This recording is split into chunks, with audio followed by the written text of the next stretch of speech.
Welcome to 365 English. Listen to stories easily. We help you learn English happily through various stories. The speed is slow and the pronunciation is clear. The more you listen, the more you will enjoy it. If you like it, please like it, leave a message to chat, and don't forget to subscribe. Gandhi's Nonviolent Wisdom. How the India-Pakistan conflict in 2025 affects your life and study, Part 1. In May 2025, a sudden border conflict once again clouded the sky of South Asia. In the Kashmir region in northern India, the tourist season has just begun, and there is still spring snow in the valley, but groups of tourists are trapped in nightmares. On April 22, 2025, an Indian tourist convoy was attacked by a bomb in Kashmir. 26 people died, most of them civilians. The TV news played the blood-stained car windows over and over again, and the mobile social platform also exploded. Anger spread like wildfire in Indian cities. One fuse and attack a storm. The Indian government responded quickly. This is not an ordinary terrorist incident. They said the mastermind behind the scenes came from armed groups in Pakistan-controlled Kashmir. On May 7, India announced the launch of a military operation codenamed Operation Sindoor and dispatched missile strikes. According to official reports, Indian missiles destroyed 9 terrorist training bases. Pakistan immediately fought back, firing rockets at border positions. The two militaries exchanged fire on the Kashmir border for a short period of time. What is even more disturbing is that the 3 words nuclear weapons were mentioned again. The Indian defense minister said at a press conference, "We don't want war, but we are ready for everything." The Pakistani foreign minister's response was also blunt. "If anyone dares to cross the red line, we will fight back comprehensively, including using all means." 290 hours of mediation. A short ceasefire, but the undercurrent is not over. In this increasingly fierce confrontation, the United States intervened. On the evening of May 9, the White House issued a brief statement saying, "The President has spoken with both India and Pakistan and promoted the establishment of a communication hotline." Sources revealed that former President Trump participated in the coordination as an informal advisor, and Senators Vance and Rubio were also behind the scenes. On the morning of May 10, the two sides agreed to a ceasefire. But the statement of Indian Prime Minister Modi made the outside world feel nervous. The battle is not over, it is only suspended. The President of Pakistan also emphasized, "We have entered a high state of combat readiness, and any provocation will pay a price." 3. Beyond the war. The reality of border villages and students for the international media. This is a major military news. For ordinary people, it is an unavoidable reality, especially those living in the border areas. In Jammu and Kashmir, all schools have been closed since May 10. The network was interrupted, traffic was paralyzed, and many families fled to the interior. 14-year-old girl Zaina cried and told reporters, "I just want to go to school. Why do we always have to go through this?" Another teacher said, "Every time there is a conflict, our children will lose their schooling, but who cares about these ordinary destinies?" This is not a shot from a war movie, but a real pain in the real world. 4. Gandhi's figure. The choice between violence and non-violence. Whenever India is in crisis, someone always thinks of a thin old man. He wore white cloth, held a wooden stick, and walked silently and firmly in the center of the storm. He was Mohandas Karamchand Gandhi. This figure, known as the Mahatma, led India to get rid of British colonial rule through non-violence and non-cooperation. He had no army or weapons, but only a belief that he could change the world without killing people. In the non-violent, non-cooperation movement in the 1920s, Gandhi initiated a boycott of British goods, refused to pay taxes, and closed schools and courts. In the face of the armed suppression of the colonial authorities, he did not fight back, but called on people to take to the streets with patience and truth. as weapons. In 1922, he was arrested for this and served 2 years in prison. But his ideas were like seeds, blooming and bearing fruit all over India. Back then, the colonists had guns and laws. Gandhi and the people only had yarn in their hands and bare feet. But in the end, it was the latter who won. 5. Nonviolence is not weakness but strength. Many people misunderstand nonviolence, thinking it is a concession, a compromise, and weakness. But Gandhi said, nonviolence is not cowardice but the choice of the brave. In the Salt March in 1930, Gandhi led thousands of followers, walked 240 kilometers from his hometown to the seaside, and personally dried salt to resist colonial monopoly. The colonial government sent troops to suppress, and many people were knocked down. But no one fought back, they just endured silently. When the news came out, the whole world was shocked. Even the American media praised. A nation without an army is using its soul to resist iron and blood.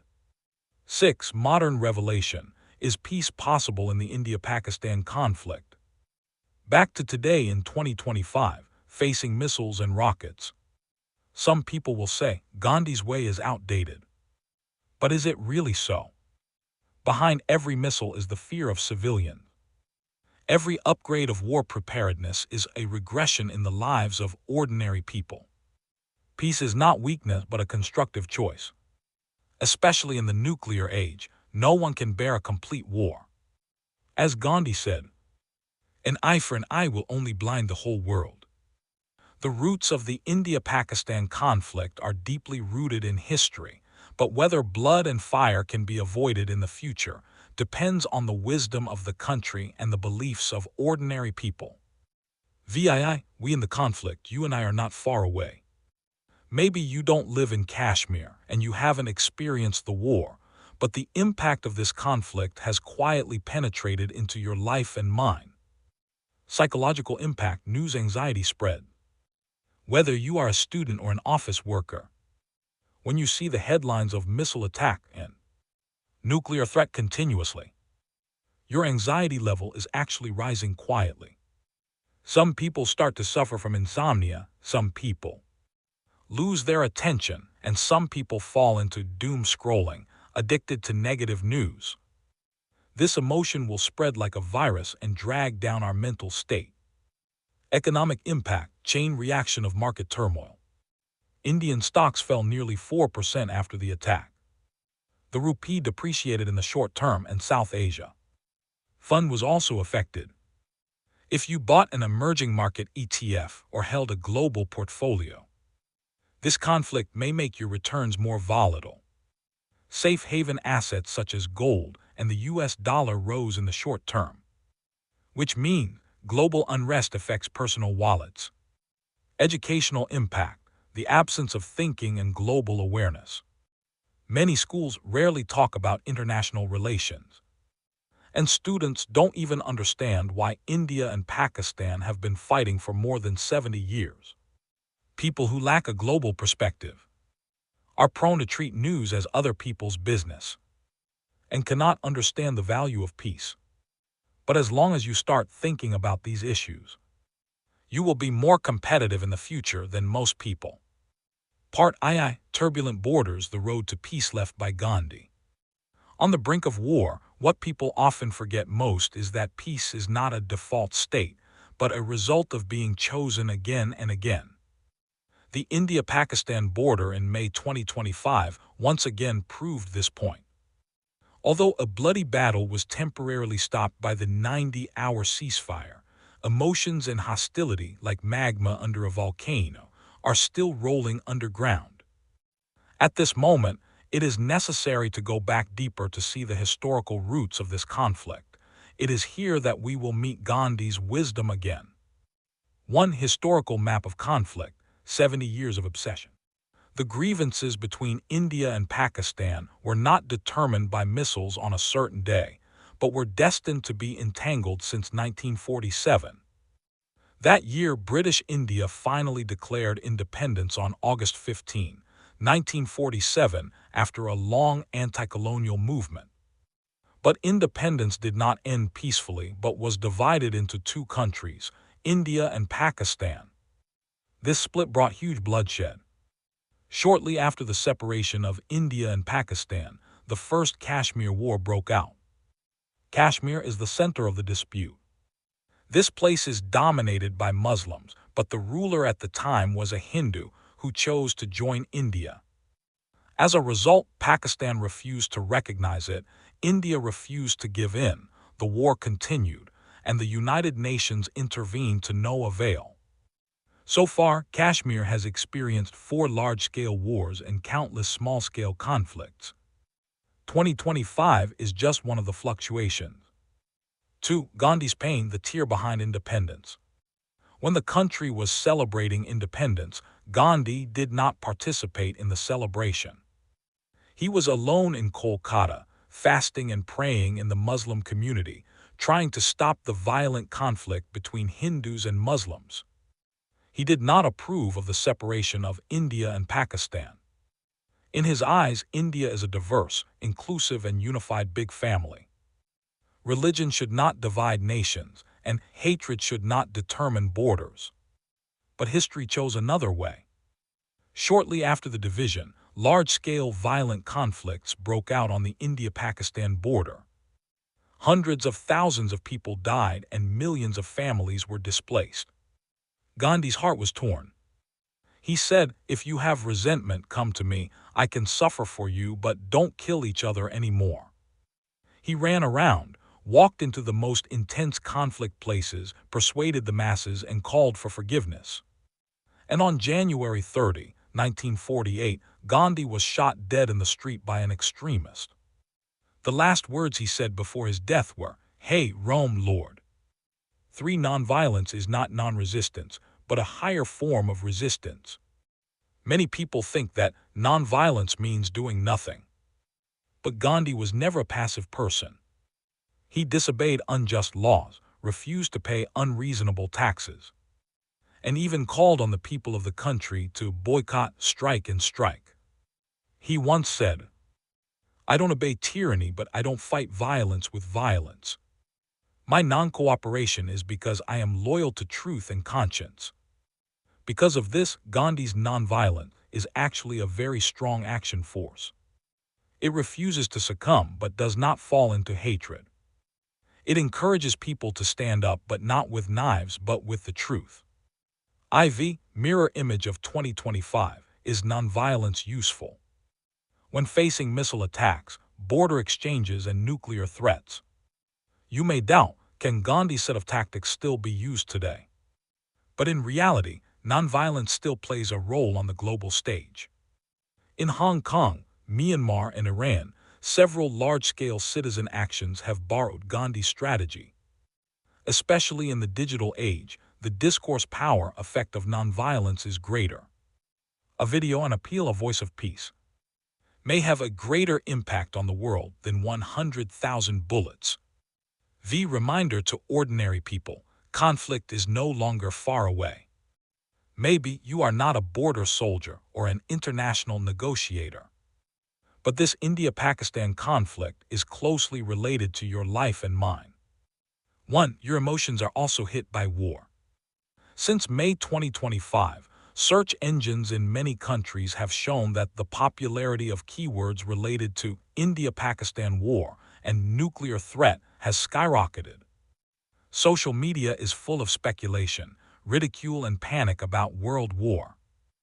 This is actually a kind of information overload trauma. Psychological research shows that continuous exposure to negative news can cause empathy anxiety syndrome. Even if you are not in a war zone, you will continue to feel nervous, powerless, and panic. Many young people begin to suffer from insomnia, nightmares, and even despair about the future. Gandhi's antidote is simple. Return to yourself, breathe, sit quietly, meditate, and reorganize your inner order. He gets up at 4 a.m. every day and meditates for an hour. He said, "If you can't control your heart, you will be easily controlled by the outside world." 2. Your wallet may also be affected by fluctuations. In the week when the conflict broke out, The Indian stock market Sensex index fell by more than 800 points. Gold prices once rose by 2.4%, and the global oil market also experienced short-term tension. You may not have directly invested in South Asian stocks, but if you have bought global funds, held ETFs, or even engaged in foreign trade, the India-Pakistan conflict will indirectly affect the security of your assets. Suggestions: keep your investment portfolio diversified and do not concentrate your assets in high-risk areas. Pay attention to the cyclical rise of safe haven assets, such as gold, US dollars, and short-term US bonds. Learn to manage risk tolerance and do not be intimidated by short-term fluctuations. 3. Your growth path should also have a global perspective. In 2025, the competition for college students to find jobs is fierce. But people with global awareness and understanding of the international situation are still popular. Platforms such as Coursera, edX, and FutureLearn have launched free courses, such as International Conflict Management and Introduction to Global Diplomacy. You don't need to be a diplomat, but understanding the game logic behind conflicts can make you more discerning in any profession. Gandhi studied law in London and South Africa when he was young.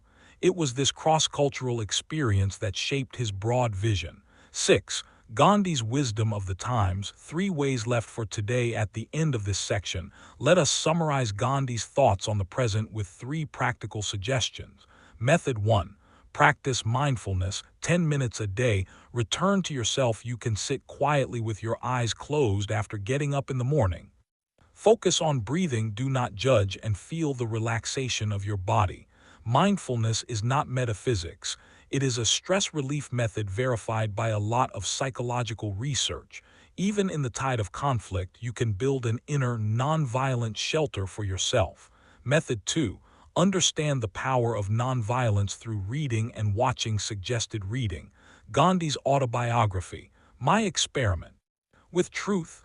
This book is easy to understand and tells how he gave up anger step by step and moved towards peace in the first person. At the same time, you can watch the documentary Gandhi, 1982, which won the Oscar for Best Picture and used film language to show the miracle of nonviolence.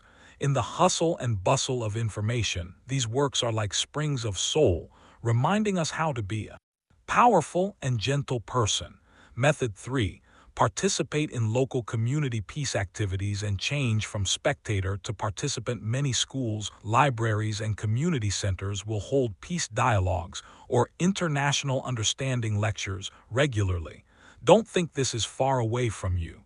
When you express understanding and tolerance in public discussions, you are already injecting gentle power into the world. 7. Gandhi said, "The harmony of the world starts with your thoughts. You must become the change you want to see." This is Gandhi's most famous saying.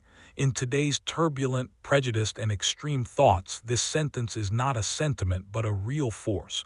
Maybe we can't stop the missiles from flying, but we can decide our own voices, our own attitudes, and our own actions. Don't be manipulated by hatred, don't judge with prejudice, and don't let yourself become part of spreading fear. This is the nonviolence that belongs to modern people. Part 3. After the ceasefire, it is not the country that determines the future but you and me. On May 13, 2025, India and Pakistan reached a 90-hour humanitarian ceasefire agreement after 12 consecutive days of border exchanges. There was no celebration or cheering, because everyone knows that this is not the end, but just a breather. But you must know, peace will not happen automatically.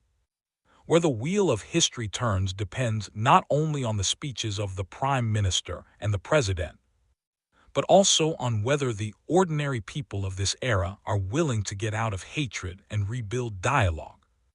And we ourselves are at a critical node that determines the direction of our lives. What you have to do is far more than just understanding the situation, but to grow clarity in chaos and find action in anxiety. 1. The true meaning of the ceasefire between India and Pakistan. just the beginning of the next round of game. 190 hours is not a guarantee of peace, but a compromise in international politics. The promoters behind this ceasefire agreement are not actually India and Pakistan themselves. According to the BBC and the Indian Express, there are three major international forces behind this ceasefire negotiation. The United States, worried that the South Asian conflict will disrupt the global semiconductor supply line, especially India's Silicon Valley city Bangalore.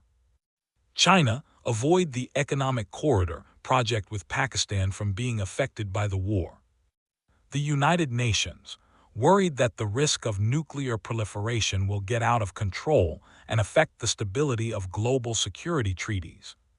In other words, this ceasefire is the result of a balance under the strong pressure of external forces. Just like the pot lid covering the boiling water in the kitchen, the heat is still gathering and may burst at any time. If you are waiting for the war to end completely before taking action, you are already slow. 2. Geopolitical games are changing the world's talent flow pattern. In the past decade, India has been famous for its scientific and technological talents and software engineers. Bangalore, Pune, and Delhi are known as the new Silicon Valley of Asia. But under the shadow of war, Silicon Valley companies have begun to reevaluate the stability of Indian outsourcing. According to a report by Forbes on May 10, 3 North American companies have suspended signing new contracts with Indian engineering teams and turned to Vietnamese and Eastern European teams. At the same time, a large number of local Indian technical talents have begun to apply for immigration programs in Canada, Germany, and Singapore. This brings two opportunities. For young people from other countries, it is a new window for you to enter the international market, especially remote positions. For local Indian youth, it is a collective spread of anxiety and escape emotions, exacerbating the domestic involution. We can see inspiration from Gandhi's nonviolent spirit. The real power is not to escape from turmoil, but to build creativity in turmoil. 2. How can individuals upgrade their peace competitiveness? The 5 major ability models are here. If the past 10 years have been based on academic qualifications and programming, then the next 10 years will be based on whether you have asterisk, psychological stability in crisis, and cross-cultural understanding. We have summarized a set of 5-force model of peace competitiveness for you to help you rise against the trend in global turmoil. 1. Conflict literacy. To understand war, you don't need to study weapon models, but you need to understand the motivations and logic behind the conflict. You need to understand the intertwined logic of religion, history, and geography, such as the three-dimensional entanglement of the Kashmir issue. You need to be able to distinguish between inflammatory language and factual statements in the news. You need to understand why different stakeholders have different opinions but must sit at the negotiation table. Books recommended resources. A Brief History of the World, Herman. Podcast, War College, In-Depth Analysis of Global Conflicts. YouTube channel, Caspian Report, Visualized Geopolitical Content. 2. Emotional resilience. In the high-pressure information age, being able to maintain emotional clarity, express rationally, and not overreact is a core competitiveness. You must learn to breathe in anxiety, not forward in fear. You must be able to keep thinking in disputes, rather than falling into position first. You need to understand that pause and then judge is more powerful than fast-forwarding. Books recommended tools. Mindfulness app recommendation, Balance Calm Insight Timer. Book recommendation, Emotional First Aid and Living the Meaning of Life. 3. Peace communication. Nonviolent communication is not just about arguing less with your family. It is a language that allows you to guide consensus in conflicts. Gandhi is best at not shouting slogans, but establishing a dialogue space. He often said, I am not trying to convince you but to discover the truth with you. Wrench practical strategies. Use I feel instead of you always. First talk about observation, then needs, and finally, requests. Use more empathy questions such as, do you feel misunderstood? Books reference books, nonviolent communication, and the wisdom of conflict. 4. Cross-cultural empathy. Your next job, project partners, and clients may not speak the same native language as you. But you still need to collaborate, achieve goals, and solve problems. At this time, cultural empathy becomes the key to success or failure. Understand the meaning of silence in different cultures. Understand the emotional signal in different religious rituals. Respect the differences in communication directness between different countries. Movie camera recommended series. Tandev, Indian political drama, understanding the political and business landscape. Fauda, human resonance in the context of the Middle East conflict. 5. Peace influence. Don't think that peace is the business of the United Nations.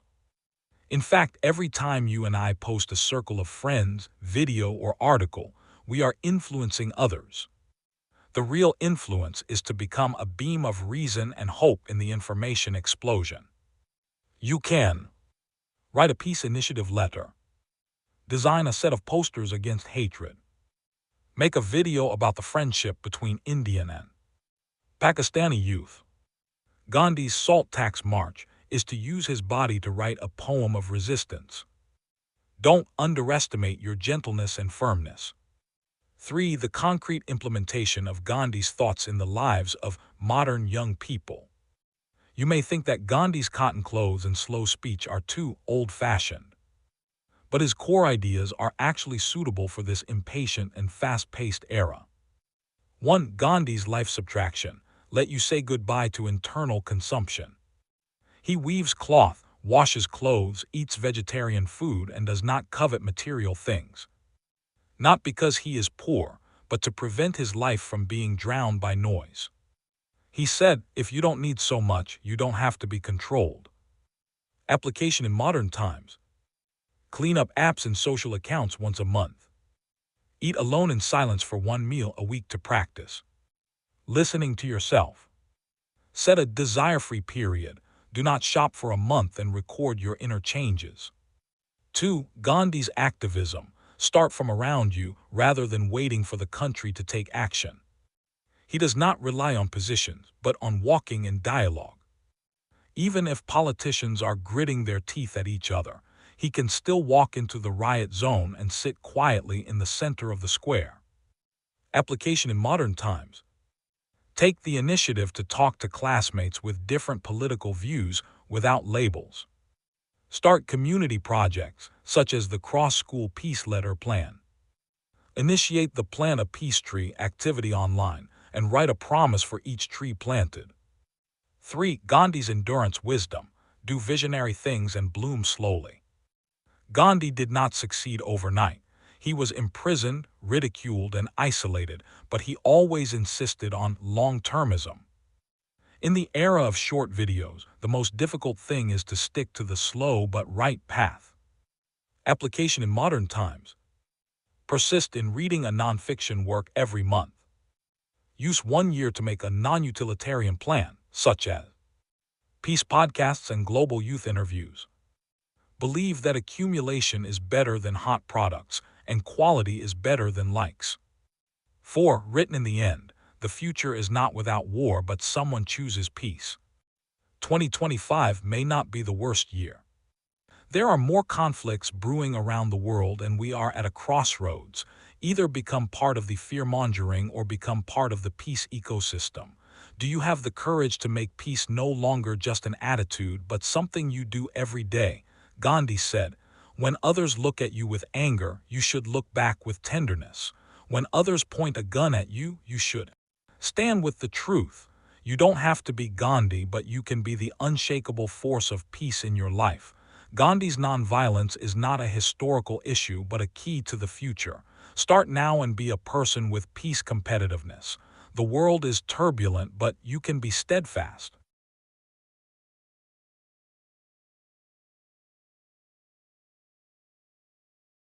You did a great job today. Thank you for watching 365 English. Don't forget to like, leave a message, and comment. We look forward to seeing you in the next video.